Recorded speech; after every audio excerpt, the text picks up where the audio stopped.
압도적 정보, 독보적 재미. 주말엔 홍사운의 경제쇼 플러스와 함께하세요. 네, 안녕하십니까. 주말에는 경제와 정의를 따따블로 잡는 홍사운의 경제쇼 플러스 시작하겠습니다.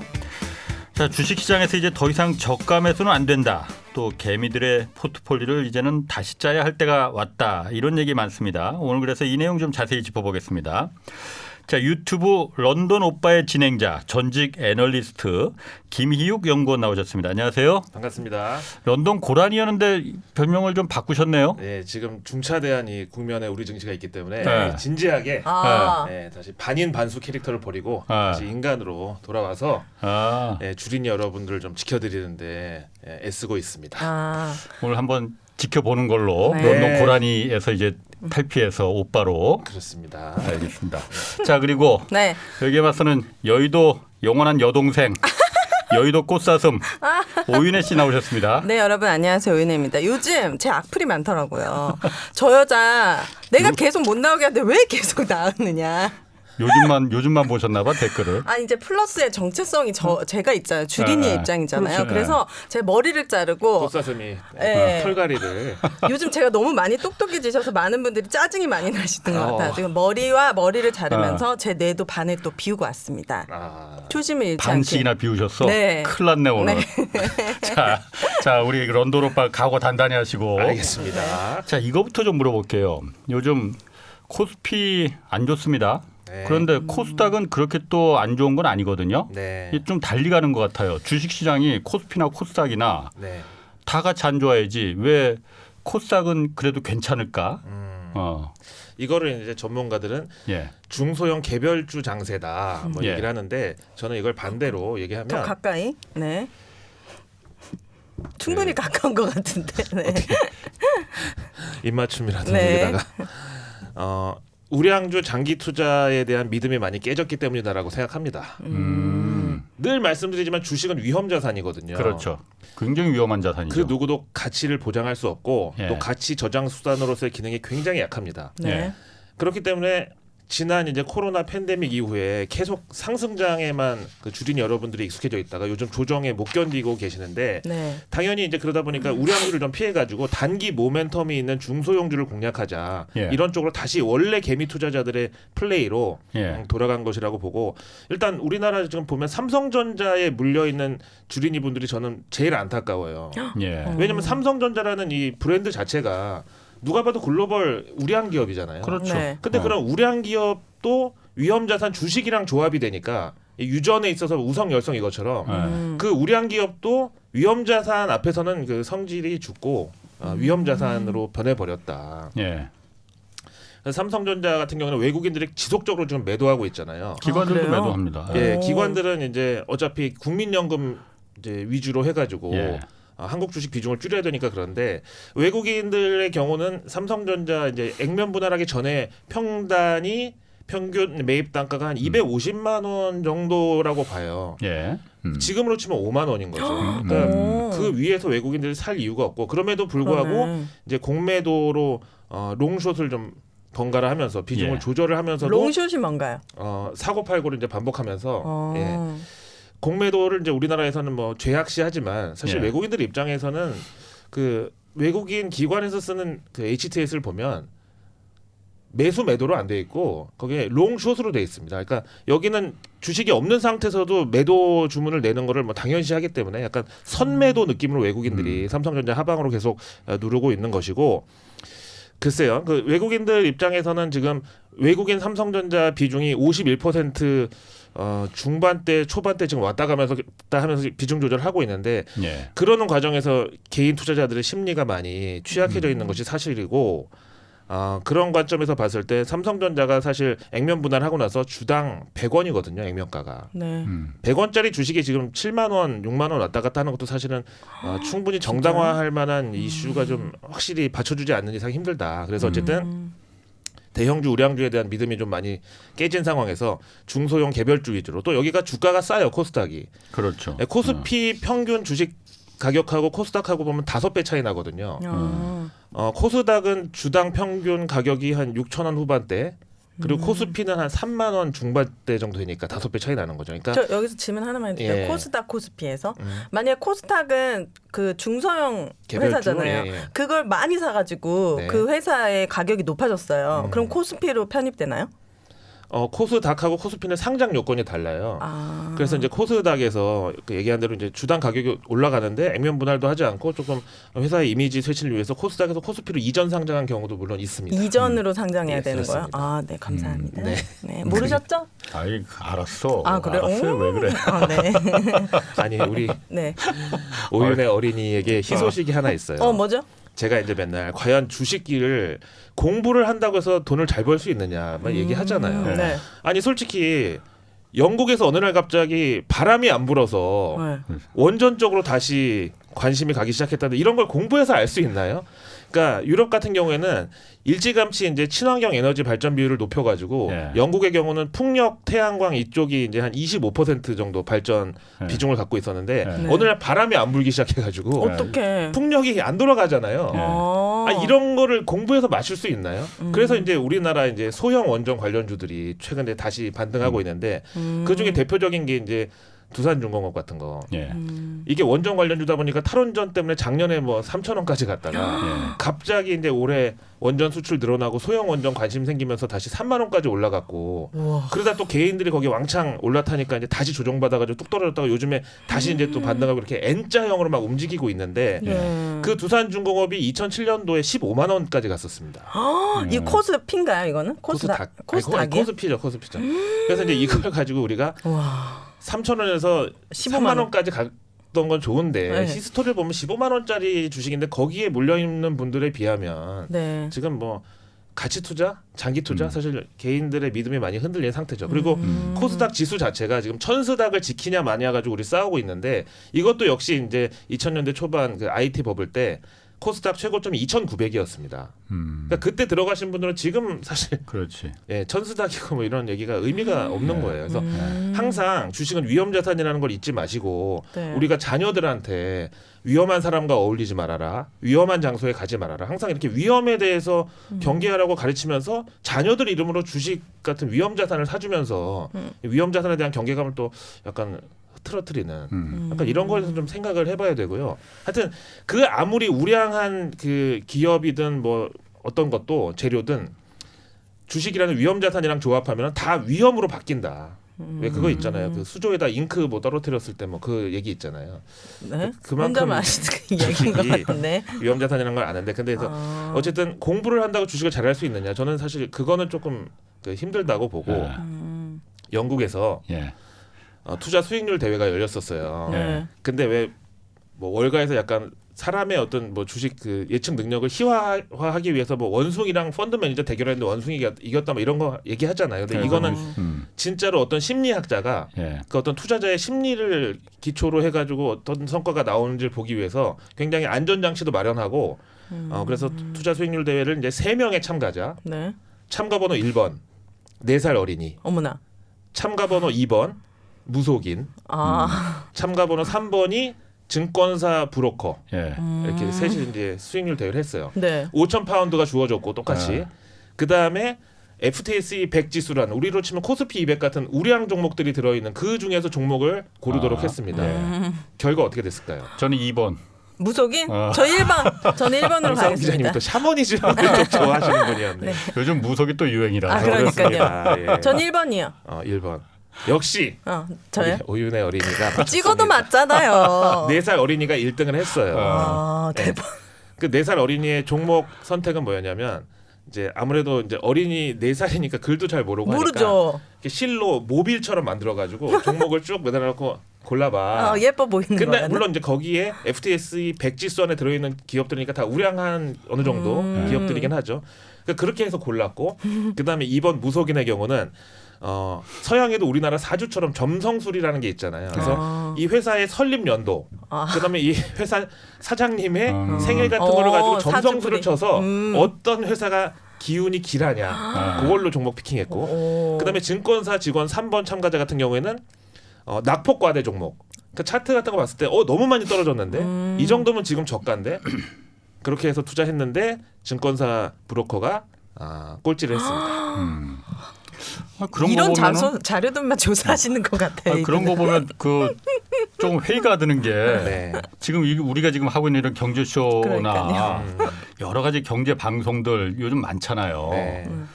이게 의미가 없다는 거 아니에요, 그러면은 지금 말씀하시는 게. 근데 기본적인 좀 공부는 사실 필요하겠죠. 이제 아까 얘기한 대로 공부를 해서 알 수 있는 게 있고 이제 알 수 없는 영역이 있는데 맞습니다. 알 수 있는 영역에서 확률을 높이는 게임을 해야 되는데 적어도 그 확률을 높이는 게임이 주식에 한정해서 모든 걸 다 주식으로 해서 부자가 되겠다는 생각은 굉장히 위험한 것이고 분산 투자를 하자. 네, 분산 투자하자. 또 그게 제가 오늘의 결론. 그렇습니다. 이제 먼저 돌아가도 될까요? 오늘 이제 방송 끝난 것 같아요. 대리 불러도 될까요? 준비하신 거 다 끝나셨죠?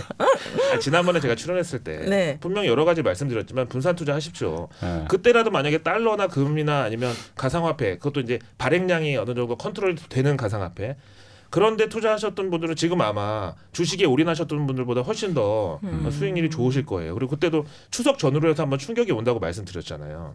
그래서 뭐 저도 뭐 무속인은 아니지만 네. 제 나름대로 비율을 가지고 항상 주식은 위험자산이라고 말씀드리는데 또 그렇게 얘기하시면 듣는 분들이 아니 그럼 주식을 지금 하지 말란 말이냐. 주식 말고 지금 이 사다리에 올라탈 방법이 없지 않느냐 하시는데 저는 주식 투자를 하지 말란 얘기가 아니고요. 네. 분산 투자가 중요하고 주식은 위험 자산이니까 일정 비율만큼 그러니까 이를테면 한 달 소득의 한 2배에서 3배 정도까지만 주식 투자를 해라. 그러니까 제가 예를 들어서 한 달에 월급 200만 원 받으면 한 400에서 한 500만 원 후반대까지 진짜요? 그 정도만 하자. 예. 맞습니다. 네. 하여튼 이 방송 듣는 분들도 제가 늘상 하는 얘기가 홍사원의 경제쇼 듣는다고 해서 절대 부자 되는 거 아니다. 그 목적으로 방송 들으시려면 이 방송을 끊는 게 낫습니다. 아 그렇게까지. 아니 그 목적이라면은 네. 그냥 이 방송을 통해서 우리가 살아가면서 꼭 알아야 될 그리고 네. 모르면은 몰라도 뭐 그렇게 크게 불편하진 않지만 알면 좀 도움이 되는 그런 경제 상식, 경제 지식 이런 걸 좀 풍부하게 좀 갖게 하기 위한 그 목적인 거지. 그렇습니다. 네. 네. 이거 돈 벌기 위한 방송 아닙니다. 네. 공영방송에서 더더군다나 그랬으면 그런 우리가 방송 돈 안 벌었겠죠. 저 2년 동안 하고 있는데.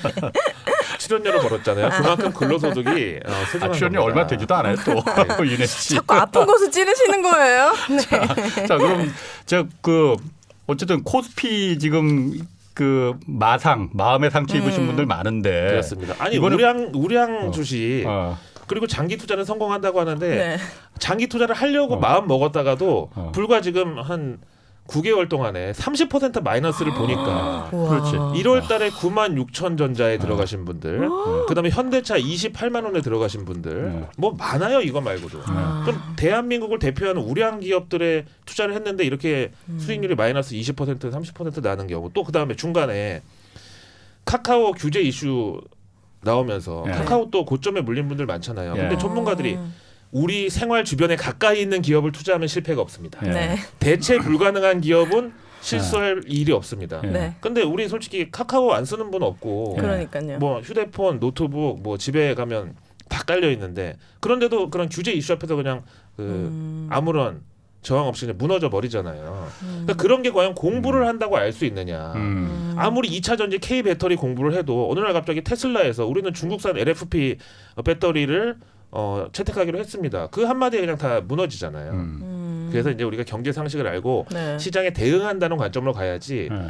무조건 우량주 장기 투자는 성공한다는 그 믿음 자체도 사실은 미신이나 마찬가지예요. 믿음이 네. 아닌. 예. 그래서 또 그런 게 통하던 이제 시절이 있었어요. 옛날에 밸류에이션이나 이제 PER 따져가지고 주식이 싸냐 비싸냐 평가하던 이제 90년대. 네. 하지만 지금은 저성장 국면으로 접어들었고, 그다음에 주식시장에도 스마트머니가 많고 지식의 어떤 정보의 비대칭성이 사실상 다 무너진 이 네. 세상이다 보니까 네. 항상 쏠림이 있는 곳에서는 파열음이 날 수밖에 없다고 생각해요.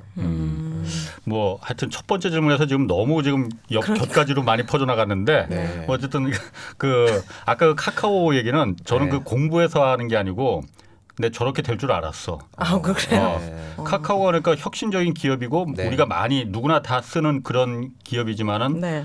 저게 저렇게 그야말로 그 이 골목 상권을 경제 1대1로 경제에서 카카오는 어쨌든 그 플랫폼을 이용해서 들어가면 무조건 다 성공이잖아요. 그렇습니다. 예. 절반은 먹고 들어가는 거잖아요. 쉽게 말해서요. 사실상 무위험 비즈니스인 게 인프라만 깔아놓으면은 그러니까. 그 다음에는 뭐 손실이 날 일이- 그러다 보니까 저게 정부가 절대로 저거 그냥 놔두지 않는다. 그리고 그냥 놔두면 안 된다라는 게 저도 생각이 있었거든요. 그래서 저 분명히 한번 철퇴를 맞을 텐데 했는데 사실 그게 정부가 중앙정부 할 일이 바로 그런 거예요. 그렇죠. 근데 그러면은 규제를 좀 일찌감치 해서 아예 그냥 발본 세권의 어떤 느낌으로 해야 되는데 이미 다 계열사 다 분리 상장하고 막 그 다음에 지금 이렇게 규제가 들어오니까 고스란히 피해는 주린이 분들, 개미 투자자분들이 입었다. 알겠습니다. 그 얘기는 뭐 나중에 따로 한번 주제를 한번 정해서 좀 해보고 네. 아까 제가 좀 물어보려고 했던 게 예.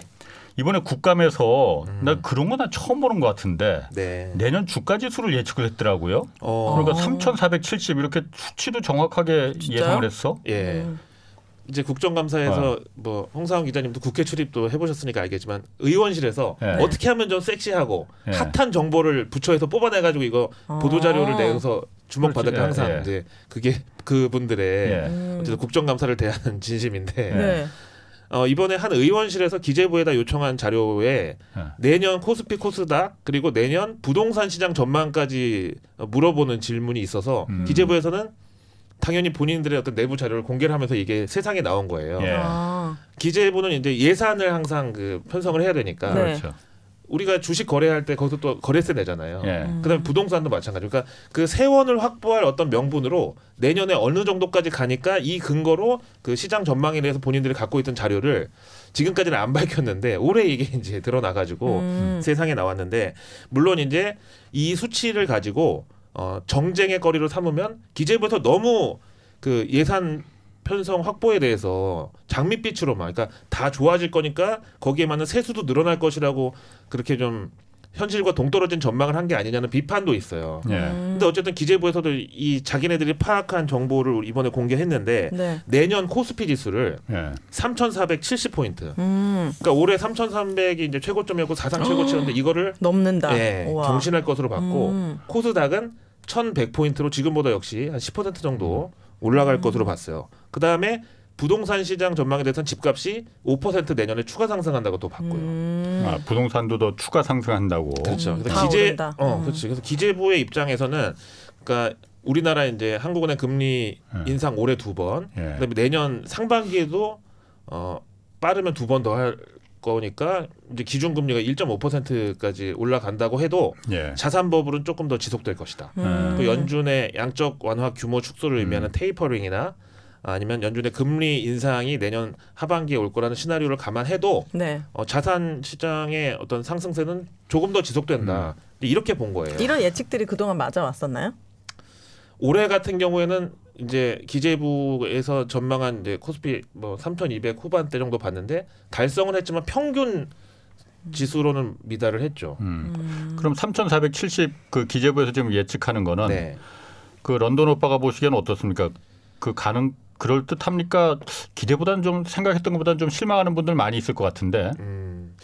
일단 작년 올해 개인 투자자분들이 이제 증시의 어떤 큰 손으로 주도 세력으로 활약해 네. 왔는데 3,470을 가려면 외국인이 귀환을 하지 않으면 힘들다. 사실 이렇게 보고요. 대신에 이제 한 가지 희망적인 건 뭐냐면은 지금 사실 삼성전자 소액주주 포함해서 500만이 넘잖아요. 예. 그러니까 이분들이 삼성전자 주가에 따라서 사실 일희일비 사실은 국내 소비 경기나 골목 상권의 어떤 뭐 매출까지도 사실 삼성전자 주가에 달려 있다고 생각하는 게 저는 조금 걱정이 되거든요. 네. 그러니까 삼성전자 주가 오른 날은 그래도 오늘 퇴근하다가 갑자기 치킨 한 마리 치킨 사가는 거예요? 한 마리 살려고 그랬는데 오늘 삼성전자 한 1,500원 올랐어. 아 그래 그럼 그 윙하고 추가. 자리 하나 추가. 진짜. 근데 이제 오늘 이제 자녀들이 아빠 올 때 뭐 피자 사다 줘. 근데 네. 삼성전자 주가 빠진 날은 네. 아무래도 이제 피자도 좀 라지보다는 레귤러 사이즈로 하거나 야, 무슨 피자나 라면이나 끓여 먹자 그냥.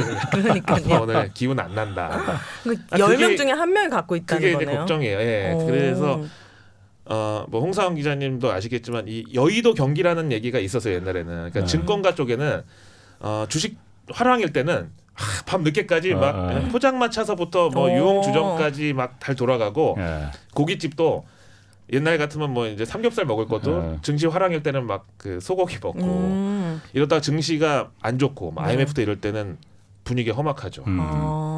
근데 이게 전국으로 확대된다. 이 주가 영향력, 특히 삼성전자 개별 종목에 대해서 이거는 조금 우려스러운데, 근데 다행히도 네. 기재부 3,470 내년 코스피 전망치를 삼성전자에 적용하면 기재부의 어떤 이 시나리오의 안쪽에는 삼성전자가 다시 10만 전자 갈 수 있다는 희망을 내포하고 있다. 그러니까 올해 삼성전자 96,000원일 때 코스피 3,260 정도였었는데 3,470을 가려면 삼성전자 무조건 10만 원 넘어야 가능한 수치. 물론 다른 이제 뭐 네이버, 카카오, LG화학 같은 시총 상위주들이 삼성전자를 빼고도 시장을 들어 올리면 좋겠는데, 외국인들은 사실 한국 증시 뭐 환율 지수 뭐 여러 가지 수급 플레이에서 삼성전자를 가장 기준으로 벤치마크로 놓고 하는 경우가 많기 때문에 네. 기재부 이 전망에는 삼성전자 10만 원이 들어 있다는 거는 조금 우리 입장에서는 희망적인 시나리오다. 그 삼성전자 아까 국내 개미 투자자들이 많이 갖고 있잖아요. 네. 그런데 삼성전자 이번에 많이 떨어지면서 더 많은 개미 투자자들이 삼성전자 이때다 하고 다 그러니까. 샀거든요. 네. 그런데 안 올라. 그때- 기관하고 외국인들은 다 팔아. 네.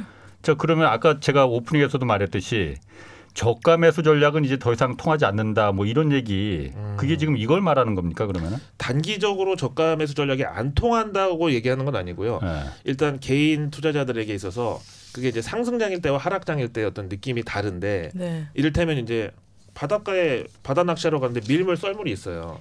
밀물일 때는 초보자도 낚싯대만 담그면 일단 고기 잡기가 쉬웠는데, 네. 이게 썰물로 물이 빠져나가는 구간에서는 회의론이 여기 몫이 안 좋은 거 아닌가, 여기 아니면 낚싯대가 이게 좀 후졌나, 약간 이런 생각을 자꾸 이제 하게 되는데,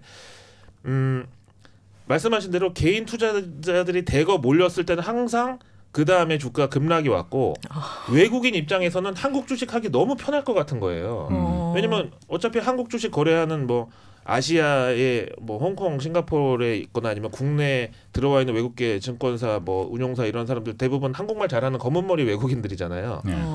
그러니까 증권 방송, 대형 유튜브 보다가 거기 이제 밈이라고 해가지고 뭐 예를 들면 아까 얘기한 두산중공업 같은 경우에는 두슬나다, HMM 흠슬나다, 그다음에 뭐 셀트리온도 별명 붙고, 그래서 어떤 밈이 생기고 개인 투자자들이 열광할 때 그때 바로 공매도 포지션 잡으면 그냥 30% 먹는 거죠, 뭐 그 사람들 입장에서. 그러니까 이렇게 쏠림 현상이 나올 때 항상 안 좋았던 사례가 한두 번이 아닌 게 삼성전자 그랬죠. 현대차 올 초에 애플카랑 협업 이슈 나와가지고 그랬죠. 그때 또 개인들 다 물렸는데, 네. 그때 그 주가가 사실 차화정이라고 해서 우리 들어봤는데. 12년도 14년도까지 자동차 화학 정유. 이거를 이제 M 운용사에서 어떤 이제 테마로 몰고 갈 때 사람들이 거기다 달려붙었는데, 그때 이후에 정고점이 이번에 온 거거든요. 근데 그걸 이제 개미 투자자들은 정고점 돌파는 이제 추가 상승이다.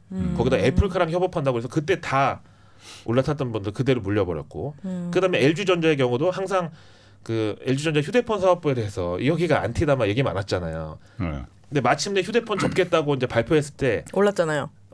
그래서 개인 투자자들이 이제 LG는 휴대폰만 접으면 다 잘 된다. 프리미엄 가전도 네. 좋고 막 모터는 LG야 막 이러면서 그때 들어간 분들 또 다 물렸고, 얼마 전에 LG전자 연중 최저점 찍었고, 실적이 그렇게 사상 최고 매출 나왔는데도 불구하고 이런 일이 너무 많아요. 그래가지고 제가 자꾸 부정적인 얘기를 하니까 듣기 싫다고 하시는데, 네. 아니 위험한 자산에 대해서 부정적인 뷰를 말씀드리는 거 저는 그러면 않다고 개인 보고. 입장에선 최저점을 예측할 수 있는 방법이 있나요? 이 기업의 가치에 비해서 지금 너무 많이 LG 같은 경우에도 지금 최저점이라면서요. 그런 거 알면 좀 사도 되지 않나요? 최저점을 예측할 수 있으면은. 글쎄, 그 저점을 예측하는 방법에 대해서 뭐 여러 가지 얘기가 있어요. 뭐 차트도 있고 뭐 기업 IR에서 뭐 안전한 거, 가장 안전한 방법. 가장 안전한 방법. 네. 글쎄요, 뭐 고점 대비해서 보통 한 30% 떨어졌다면 일단 하락 1파동 정도 나왔다고 보는 이제 시각이 맞고, 근데 그것도 솔직히 안 통할 수가 있는 게, 제가 이제 자꾸 부정적 얘기하니까 싫어하는 분들을 위해서 객관적인 제가 그 데이터를 갖고 네. 말씀을 드리겠는데, 과거 30년 동안 삼성전자 이제 차트를 놓고 월봉으로 띄워가지고 하나씩 이제 세 가지고 진짜 파악을 해보니까, 과거 30년 동안 삼성전자 주가를 봤을 때 전 고점을 회복하는 사이클이 최장 43개월이 걸린 적이 있었어요. 그러니까 지금 96,000원이 올해 1월이었는데 네. 그 96,000원을 다시 가기 위해서 최장 43개월이 걸릴 수도 있었다는 건데 3년 반. 그러니까 이거를 43개월 적용하면은 이제 9개월 지났으니까 삼성전자 96,000원이 다시 오려면은 2024년 8월. 그럼 과연 그 동안의 어떤 기회 비용이나 장기 투자하다가 장기가 상할 수도 있는 진짜 너무 화나는 아니 그럼 그때 저가 매수해가지고 물타기 그거 해가지고 괜찮다. 장기 투자하다 장기가 상한다. 물타기해서 이렇게 평균가를 좀 낮추는 방법도 있잖아요. 이제 이게 오윤의 어린이가 네. 그래서 공부를 한 걸 지금 실력을 지금 발휘하시는데 자꾸 내려갈 때 사라고 했거든요. 저가 매수랑 네. 분할 매수도 이제 가능하죠. 네. 그런데 이제 그러다가 저점이 어딘지 모르고 계속 이제 사는데 계속 떨어지면은 결국은 이제 또 낭패를 볼 수밖에 없다. 그리고 심리적으로 그렇게 되면은 이 주식에 완전히 그냥 내가 동화돼 가지고 네. 도파민이 완전히 지배당합니다. 그래서 네. 제가 이제 투자자분들한테 장기 투자가 무조건 좋고 단타는 나쁜 거 아닙니다. 본인이 성향에 맞으면 단타, 스캘핑, 스윙으로 얼마든지 주식을 하시는 것도 다 좋은데 네. 근데 항상 월요일 개장 때는 조심해라. 왜냐면 이게 사람이 토요일, 일요일 쉬었다가 월요일 날 개장할 때 그 막 호가 움직이는 거 보고 그러면 도파민이 거기 그래요? 지배당해가지고 왜 굶었다가 갑자기 뭐 먹으면은 막 맛도 모르고 막 그쵸, 또 그쵸. 과식할 수 있잖아요. 그래서 음. 항상 월요일 시초가 공략했다가 물리는 분들이 너무 많아가지고 그냥 다 좋아 보이고 막 배고프니까 막 먹고 싶은 거예요. 그래서 월요일 시초가 그리고 평일 날도 9시에서 9시 반까지는 일단 좀 구경만 하면서 약간 내 도파민을 좀 적응시킨 다음에 그 다음에 매매를 해도 늦지 않다. 그래서 삼성전자의 경우 이제 말씀드렸는데 그렇고 LG전자는 더 암울한 게요. 네. 네, LG 여기 전고점 회복까지 가장 긴 사이클이 153개월. 153개 그럼 몇 년? 13년이요. 10년도 넘네. 13년이요? 그럼 이제 지금에다 적용하면은 LG전자 이제 2034년에 네. 전 고점이 회복되는 건데 과연 그때까지 버틴다는 게 그게 그 말씀하신 대로 네. 그 이런 주식 방송들이나 유튜브에 수도 없이 많아요. 그러니까 그런 주식 방송들이나 아니면 기관 또 네. 그 증권사들의 그게 어떤 뭐 의도적인 뭐 그런 부분이라고 그 뭐 우리가 증거가 없으니까 그렇게 볼 수는 없겠지만은 네. 그런 장난도 분명히 있을 수 있고 누군가 벌면 누군가는 손해를 보는 게 당연한 거니까. 그렇죠. 예. 그거 말고도 왜 우리 코리아 디스카운트라고 하잖아요. 그 한국 주식시장을 네. 흔히들 아까 말씀하신 대로 외국인들 검은 머리 외국인들의 뭐 금전 출납기라고 부르기도 하고 그렇죠. 예. 또 우리 기업들이 그야말로 이걸 좀 이런 표현해도 되는지 모르겠지만 주식시장을 갖고 논다는 그런 그 의심도 많이 받거든요. 조금 올만하면 유상증자 때리고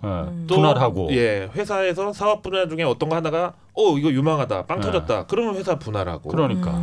맨날 그런 식인데 그럼 그건 전부 다 그냥 투자자들 특히 개미들의 손실로다가 고스란히 남는 거잖아요. 아니 그렇죠.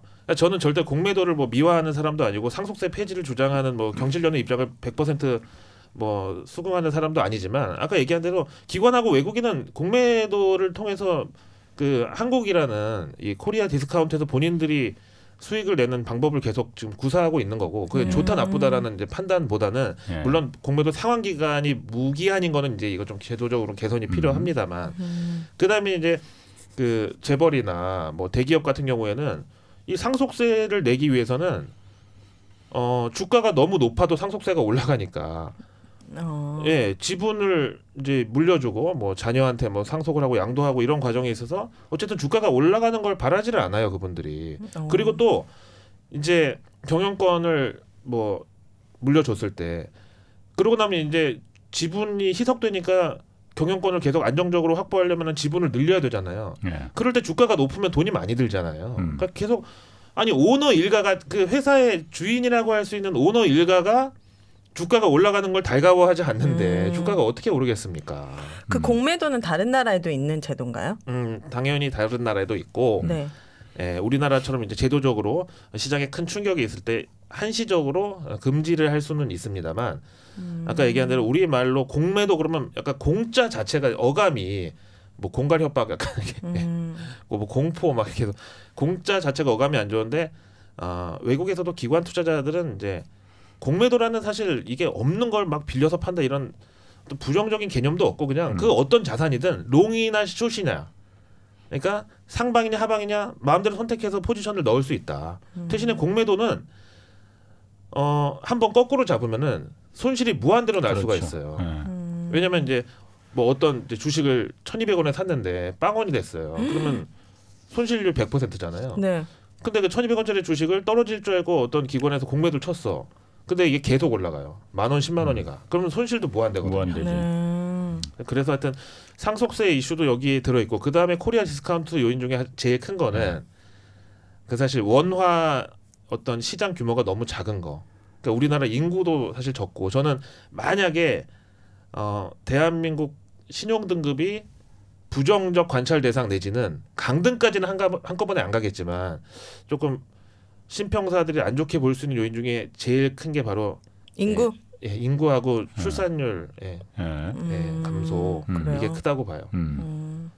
그래서 이제 원화 표시 자산이잖아요. 국내 삼성전자, 뭐 현대차 이런 주식들이. 그러니까 원화로 표시되어 있는 자산들을 만약에 이제 뭐 금융 위기나 자본 뭐 위기나 아니면 금융 시장의 어떤 뭐 신용 경색이 왔을 때 받아주는 곳이 이게 통용되는 시장이 크지가 않은 거예요. 예. 반대로 달러 같은 경우는 너무 부러운 게 나스닥 같은 경우는 뭐 지금 이제 물론 강세장이라 그렇겠지만 아무리 비싸게 들어가도 한 몇 달만 이제 버티면 물려있던 거 다 어쨌든 수익으로 바뀌고 뭐 아무리 무지성 매수를 해도 또 더 비싼 가격에 무지성으로 들어올 사람이 얼마든지 대기를 하고 있다. 그러니까 예를 들면 우리나라에서도 지금 서학개미 분들이 미국 주식을 해야 된다, 한국 주식 안 된다 막 얘기하시는데 그것도 저는 일리가 있다고 보는 게 예를 들어서 지금 테슬라가 이제 $1,000에서 $1,000 넘어갔잖아요. 그러니까 지금 누가 봐도 고점인데 이때 테슬라를 샀어요. 예를 들어서. 네. 근데 만약에 고점 대비 좀 꺾여요. 그리고 미국 증시 나스닥부터 미국 증시가 이제 조정에 들어가. 사실 미국이 조정 들어가면 뭐 우리나라를 비롯해서 수출 중심 국가들은 다 급락이거든요. 오죽하면 미국이 기침하면 뭐 한국 증시 감기에 걸린다는 말이 있을 정도로. 그러니까 네. 만약에 그렇게 해서 들어가서 물리더라도 환율이 올라가잖아요. 보통 그럴 때. 그러니까 환차익만으로도 조금 하락분을 만회할 수 있고 또 예. 그때 달러를 내가 손에 쥐게 되면 그러니까 미국 주식을 팔면 달러가 이제 예수금 통장이 들. 그 달러를 가지고 국내의 주식들을 얼마든지 저가 매수할 수 있다. 환차익까지 보태가지고. 그래서 지금은 미국 주식이 글로벌 전체적으로 전 세계 막 그 부자들의 약간 대여 금고처럼 활용이 되고 있더라고요. 여기는 시세 차익 필요 없다. 어차피 여기 꺾이면 딴 데는 더 꺾이기 때문에 그러면 달러 가치만 가지고도 우리는 이득 창출이 가능하다. 혹은 여기서 올라가주면 뭐 더 좋고 이런 그러게. 논리로. 그러니까 상대적으로 우리는 원화 어떤 시장이 작으니까 인구도 뭐 그렇고 이제 원화 그게 디스카운트의 큰 요인이 된다라는 부분. 그렇습니다. 시장이 작은 거. 그 다음에 이제 아까 얘기한 대로 대주주나 오너가 주가가 올라가는 걸 바라지 않는다. 그러면서 이제 흔히 하는 게 그거예요. 자녀들한테 물려줄 때 계열사 몇 개 이제 막 새로 만들어가지고 자기네 기업 그룹에서 제일 똘똘한 사업 분야 거기다 얹어가지고 계열사에다가 줘요. 그리고 자기 뭐 아들 손자 계열사 이사로 준다 앉힌 다음에 거기다가 이제 지분도 일감도 다 몰아주고. 그래서 지금 우리나라에서 그런 계열사 상장으로 제일 재미 보는 게 뭐 SK, LG 뭐 그렇잖아요. 카카오도 마찬가지고. 카카오도 사실 뭐 그렇죠. 예. 그래서 그 계열사 간 채무 보증 보면은 작년 올해 그 1년 동안에 계열사 간 채무 보증 규모가 12배가 늘어났어요. 그러니까 외국인들이 봤을 때는 야 이거 뭐지? 기업 자체의 어떤 그 펀더멘탈보다는 여기 다 자기들끼리 막 그 이제는 많이 해소됐다고는 하지만 뭐 순환 출자, 상호 출자 이런 것처럼 빚 보증을 다 서로 계열사 간 지고 있고 오너는 심지어 뭐 SK 같은 경우에는 1%도 안 되는 지분으로 그룹을 다 지배하고 있으니까 외국인들이 봤을 때는 조금 뭐 그들의 입장에서 이상하다고 보는 거죠. 그래서 만약에 구글이나 마이크로소프트 같은 데가 한국에 있었다면 아마 계열사 한 10개씩은 분리해서 상장했겠죠. 구글도 뭐 딥마인드, 뭐 안드로이드, 뭐 당장 유튜브도 있고 구글 검색, 애드센스 뭐 광고 이 디비전도 있고. 미국은 그렇게 상장 그럼 안 합니까? 그러니까 각 개별 계열사? 자회사들을 계열사 상장이 미국은 금지돼 있고 그걸 이제 뚫으려면 굉장히 높은 벽을 통과해야 되기 때문에 그렇게 하지 않는 거죠. 하긴 우리 보면은 그 어떤 지주회사가 갖고 있던 그 개별 그 자회사들을 너무 많이 그냥 이렇게 개별 기업 공개를 해서 그 IPO라고 하잖아요. 예. 그야말로 큰 돈을 벌어들일 수 있는 기회가 되는 거잖아요. 그렇죠. 너무 많이 하는 것 같아 이게.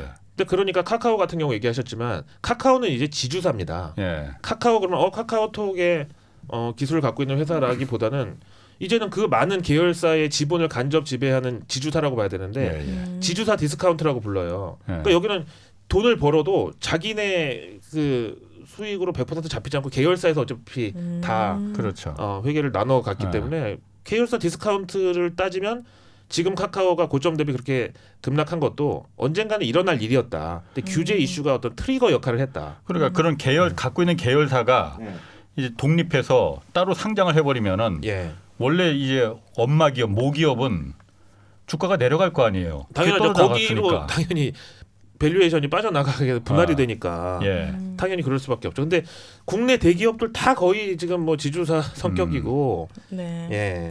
아니 그래도 이제 투자를 안 할 수가 없잖아요. 월급만 가지고는 살 수가 없기 때문에 분배 투자 하시라고 했는데 하라고 하셨는데 분산 좀 투자, 분산 투자 좀 분배 구체적인 투자는 뭐 북한에서 하는 거예요. 아, 네. 너무 답변이 길어지시나요?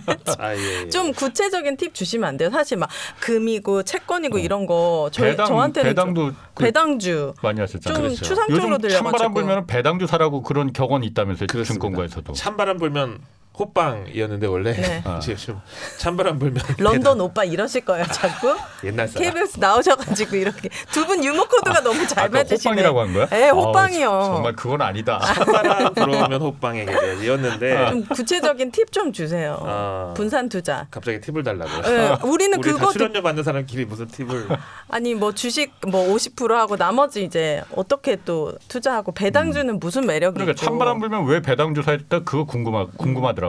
그 원래 회사에서 예. 이제 돈을 벌면 그 네. 이익을 주주들한테 배당을 해주잖아요. 네. 예. 근데 국내 그 코스피 코스닥 합쳐서 2,200개 정도 상장사가 있는데 그 중에 원래 절반은 다 배당주입니다. 근데 우리가 이제 찬바람 불면 배당주 할 때 이제 어떤 배당주는 배당 메리트가 특히 높은 기업들, 그러니까 고배당주들 우리가 배당주라고 불러요. 네. 근데 요즘은 사실 배당을 원래는 연말 결산 때 12월 달에 한 번 배당을 주는 거에서 분기 배당, 월 배당도 있거든요. 우리나라에도요? 예, 아. 삼성전자 같은 경우에 분기 배당 주잖아요. 그래서 예전에는 이제 12월 말에 배당을 줬어요. 이제 그 한 해 동안 벌어들인 거 뭐 이제 해가지고 배당 줬으니까 이제 찬바람 불면 지금부터 배당 메리트가 높을 것 같은 기업들을 미리 이제 매수를 하게 되고 그다음에 배당을 주고 나면 또 쭉 빠져요 주가가. 예. 아직 배당 먹었으니까 나가도 된다. 네. 근데 요즘은 이제 분기 배당도 있으니까 아니 그렇다고 배당률이 높아서 배당을 많이 줘도 주가가 하락하면 결국은 그러니까요. 예, 수익이 안 나는 거잖아요. 네.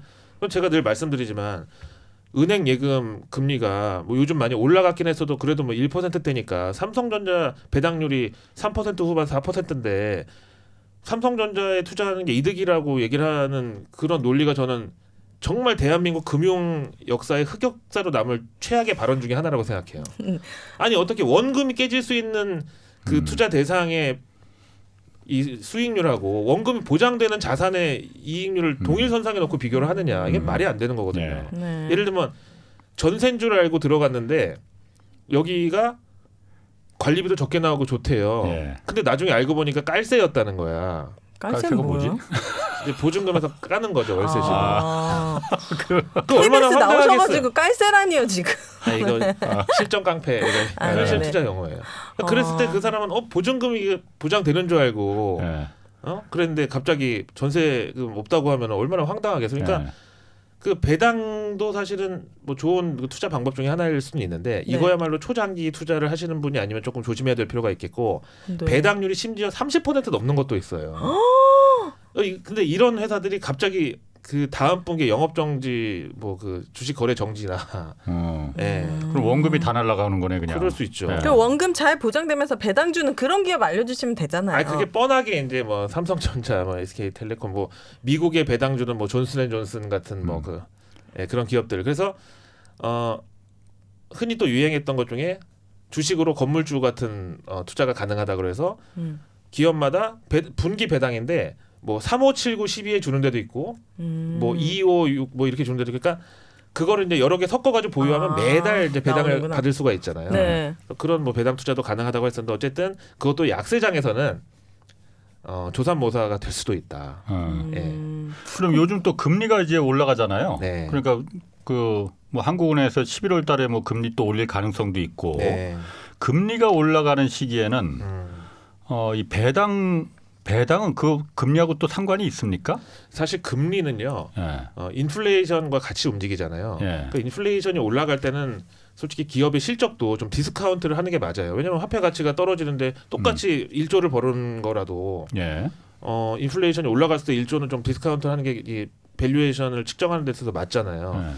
그래서 이제 그럴 때일수록 배당주, 금융주에 신경을 쓰자. 또 금융주들이 이제 배당을 많이 하니까요.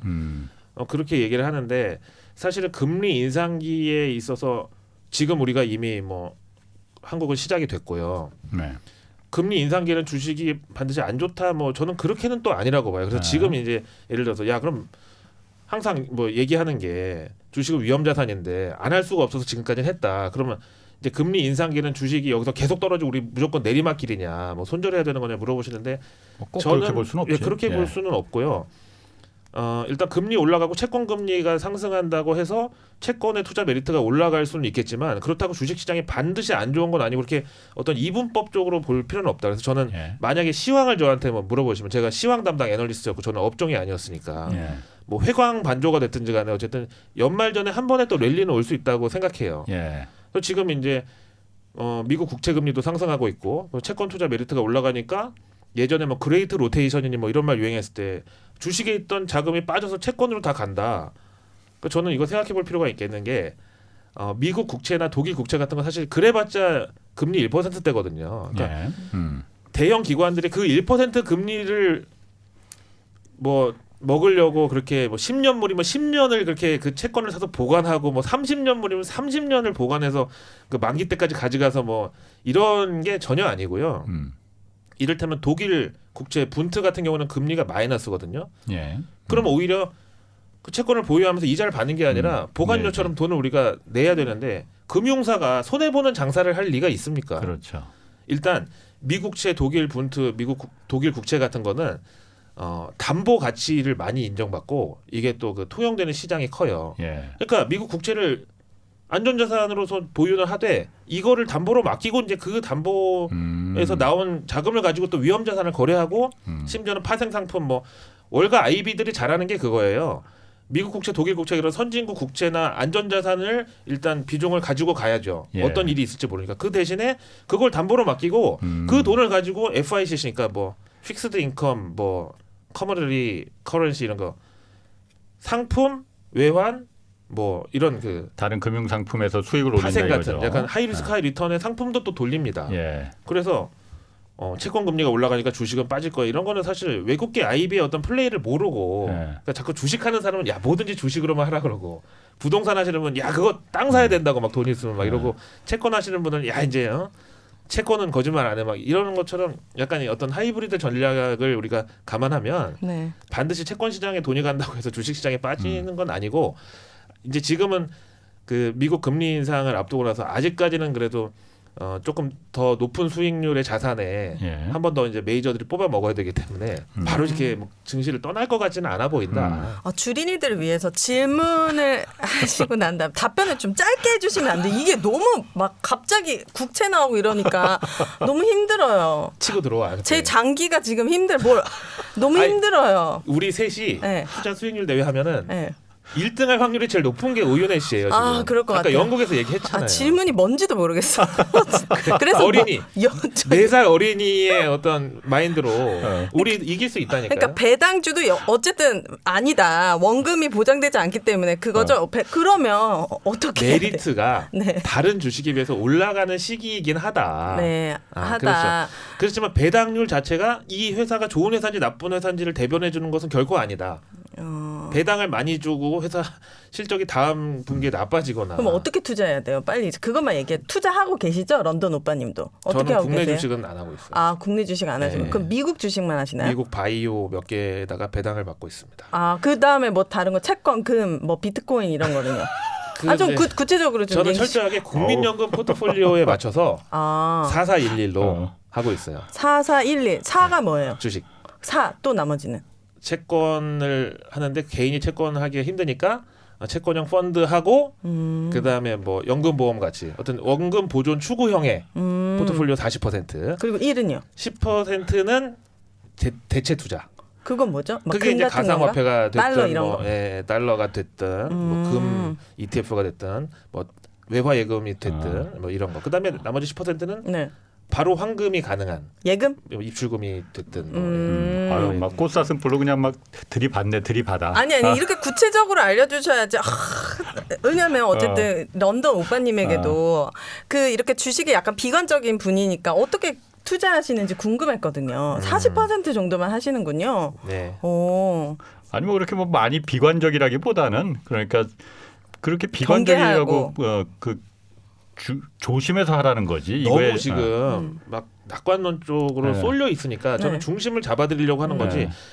지금 또 이제 주식은 끝났어. 막 이런 분들이 있으니까 저는 아니다. 그렇죠. 네, 한 번의 랠리는 더 올 수 네. 있고 금리 올라간다고 해서 주식 반드시 빠지는 거 아니다 얘기하잖아요 또 저는. 예. 그래서 너무 삼성전자, 신만전자 뭐 장기 투자하면 무조건 돈 번다. 우량주 장기 투자는 100% 부자가 된다. 월세 살면서 주식 투자해라. 이런 거에 사람들이 관심을 갖던 그런 시기에는 당연히 중심을 잡으려면 조금 이제 찬물을 냉각수를 제공해야 되죠. 제가 그 궁금한 거 저는 관심 있는 게 네.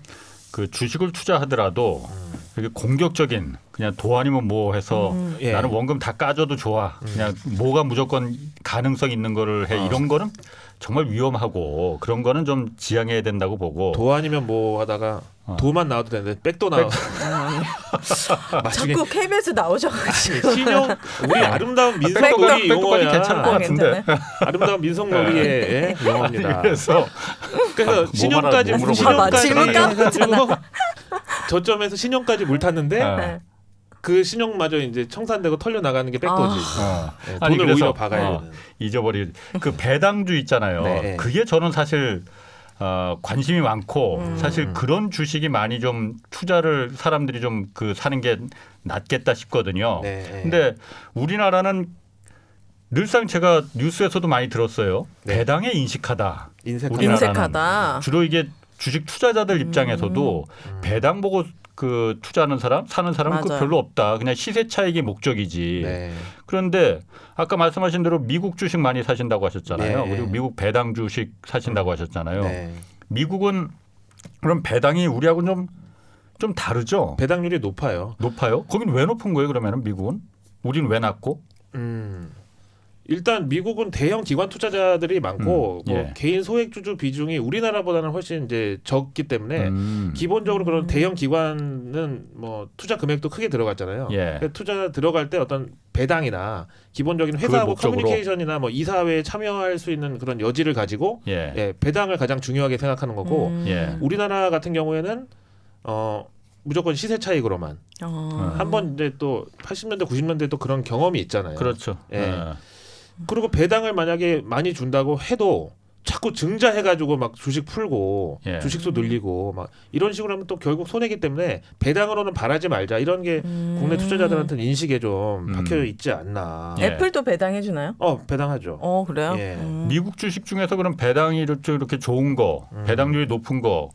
아까 미국 주식은 배당률이 높다고 하셨잖아요. 예. 좀 동종 업종 한국 기업에 비해서는 배당률이 높죠. 예. 존슨앤존슨이 그건가? 로션 만드는 회사예요? 백신도 만들었어요 이번에. 예. 제일 회사지. 그 헬스케어입니다. 워렌 버핏이 코카콜라에 그렇게 코카콜라. 계속 한다면서요. 코카콜라가 배당률이 그렇게 좋은 회사라고 하던데. 예. 코카콜라 배당 높고 우리 KT로 비유할 수 있는 AT&T 예. 예. 그런 통신회사예요. 예. 배당률 높고 그런데 대신에 그렇게 배당률이 높은 회사는 주가가 큰 변동이 없어요. 그렇겠네요. 예. 지금 딱 들어봐도 코카콜라니 AT&T니 이미 우리가 보기에는 한물 간 기업들이잖아요. 네. 왜요? 저 어제도 코카콜라 마셨는데. 그러니까 사실 경기 방어주 겸 경기 민간주 겸 여러 가지 특징을 갖고 있는데 그래서 이제 만약에 우리한테 그래 배당률 선진국 수준으로 높여줄게. 예. 대신에 주가는 기대하지 마세요. 그런 또 라고 하면 심한 개인들의 폰이 선택은 있구나. 그래 그럼 배당 조금만 주고 예. 주가 올라가는 게 더 좋다. 예. 뭐 우리의 어떤 투자 정서는 그런 쪽인 거죠. 맞아. 그런 것 같아요. 도안이면 뭐가 우리 정서에 더 맞는 건가? 찔끔찔끔 주는 것보다 그냥 한몫 탁 2배 딱 따상 이렇게 가져가는 게. 그렇다고 배당률 4%인 삼성전자 주가는 96,000원에서 지금 6만 원 후반대까지 떨어지는데 불과 8개월 걸렸는데 물론 이제 그 정도면 이제 저점이라는 인식이 있지만 외국인 투자자들은 아직까지도 계속 삼성전자 안 매도로 들어오고 있나요? 일관하고 있고 물론 이제 외국인 지분율 51%는 계속 뭐 유지를 하고 있는 수준에서 팔고 있습니다만 51%. 그런 걸 보면은 여기서 만약에 그 기업들의 입장에서 배당률을 올린다. 그게 그 기업의 어떤 그 투자 환경을 더 안정적으로 만든다라는 생각하기가 조금 힘들 것 같기도 해요. 그럼 그 어쨌든 개미들은 네. 네. 기관이나 뭐 외국인들 다 팔고 나갈 때 이때가 기회다 싸졌으니까 그리고 이제 다 들어갔는데 지금 뭐 그게 물려. 오르지도 않고 더 오히려 내려가는 경우도 많고 네. 동학개미 어쨌든 올 초까지만 해도 주식하면 무조건 다 돈 번데 너도 나도 그래서 다 들어가 뭐 달러빚 얻어서까지 들어가는 사람들도 있어요 실제로. 그러는 데 있어서는 사실은 어떤 미디어와 예. 증권사에서 그 많은 선동을 했죠. 예. 반도체 슈퍼사이클 같은 게 가장 대표적인 그 어떤 레토릭인데 예. 슈퍼사이클 얘기 듣고 다 들어간 거예요. 지금 삼성전자 물린 개인 투자자분들은. 근데 실제로 슈퍼사이클 얘기 나오고 나서 주가는 30% 빠졌거든요. 예. 어쩌라는 건지 그럼 그 너무 힘드네요. 개인들은 그야말로 어떡해요. 상처뿐인 영광이네 그냥. 지금 현재 상태는 그렇죠. 그러니까 예. 너무 뻔한 주식을 모든 사람이 다 할 때 들어가는 건 위험하다는 어떤 학습 효과를 이번에 가지시고 예. 주식 시장에서도 잘 찾아보면요. 예. 한 10년 동안도 주가가 크게 변동이 없고 네. 어떤 박스권에서 왔다 갔다 하는 기업들이 있는데 이런 회사 중에 자산주라고 있어요. 그건 뭐예요? 기업이 갖고 있는 어떤 땅 보통 이제 공장 부지 예. 뭐 이런 자산 가치가 시총보다 큰 그런 회사들이 있어요. 근데 그런 회사는 무슨 서브프라임 작년에 코로나 아니면 뭐 남유럽 재정위기 피그스 국가들 막 유로존 해체된다는 얘기는 그럴 때도 크게 떨어지지도 않고 예. 작년처럼 유동성이 시중에 풀리면서 코스피가 막 3,300을 갈 때도 크게 막 오르질 않아요. 네. 그런 기업들을 골라서 진짜 장기 투자하는 게 제대로 된 가치 투자가 아닌가. 왜냐하면 그런 그 장부가액으로 보통 그 자산주들이 갖고 있는 부동산을 표시하는데 그게 그냥 공시지가로 표시돼 있거든요. 네. 근데 사실 알고 보면 공시지가보다 훨씬 땅값이 많이 올라가가지고 회사의 장부 가치 대비해서 그런 이게 자산이 훨씬 큰. 그러니까 주가는 저평가돼 있는 회사 가치가 낮게 예. 책정되어 있는 그런 회사들이 있거든요.